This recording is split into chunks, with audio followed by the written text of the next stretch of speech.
Hello everyone, എൻ്റെ വർക്കും തിരക്കുകളൊക്കെ കഴിഞ്ഞാൽ വൈകുന്നേരം ഇതുപോലെ ഞാനും റുവാബി ഒന്ന് നടക്കാനിറങ്ങും. ഈ ഇളം വെയിലൊക്കെ കൊണ്ട് ഞങ്ങളിതാ പാർക്കിലേക്ക് പോകും. നമ്മുടെ ചെറുപ്പത്തിൽ തോട്ടിലും പാടത്തും പുഴയിലും ഒക്കെ കളിച്ചിട്ടുള്ള ഒരുപാട് മനോഹരമായിട്ടുള്ള ഓർമ്മകളൊക്കെ നമുക്കുണ്ടാവും അല്ലേ? അതുപോലെയൊന്നും ഇല്ലെങ്കിലും ഇവർക്കും വലുതാവുമ്പോൾ ഓർക്കാൻ എന്തെങ്കിലുമൊക്കെ ഓർമ്മകൾ വേണമെന്നുള്ളത് എനിക്ക് വളരെ നിർബന്ധമുള്ള കാര്യമാണ്.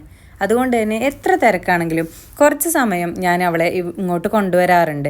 അവൾക്കിവിടെ ഒരുപാട് കൂട്ടുകാരൊക്കെ ഉണ്ട്. കുറച്ച് സമയം ഇവിടുത്തെ വെയിലൊക്കെ ഒന്ന് കൊണ്ട് ആ മണ്ണിലൊക്കെ ഒന്ന് കളിക്കുമ്പോൾ അവൾക്കും ഒരുപാട് സന്തോഷമാണ്. ഇവിടെ വന്നാൽ ചിലപ്പോൾ ആൾക്ക് എന്നെ പോലും ഓർമ്മ ഉണ്ടാവാറില്ല. ഇല്ലെങ്കിൽ എൻ്റെ പിറകുന്ന് മാറാത്ത ആളാണ്. പിന്നെ അവൾക്ക് കഴിക്കാൻ ഞാൻ എന്തെങ്കിലുമൊക്കെ എടുക്കാറുണ്ട്. എഗ്ഗ് അധികം കഴിക്കാത്തതുകൊണ്ട് അതെടുക്കും. ഇവിടെ നിന്നാകുമ്പോൾ കഴിച്ചോളും. അങ്ങനെ അവളുടെ കളിയും എല്ലാം കഴിഞ്ഞ് ഏകദേശം ഇരുട്ടാറായപ്പോൾ ഞങ്ങൾ രണ്ടുപേരും വീട്ടിലേക്ക് പോയി. ആള് ഭയങ്കര ടയേർഡാണ്. അപ്പോൾ മറ്റൊരു വീഡിയോയിൽ കാണാം.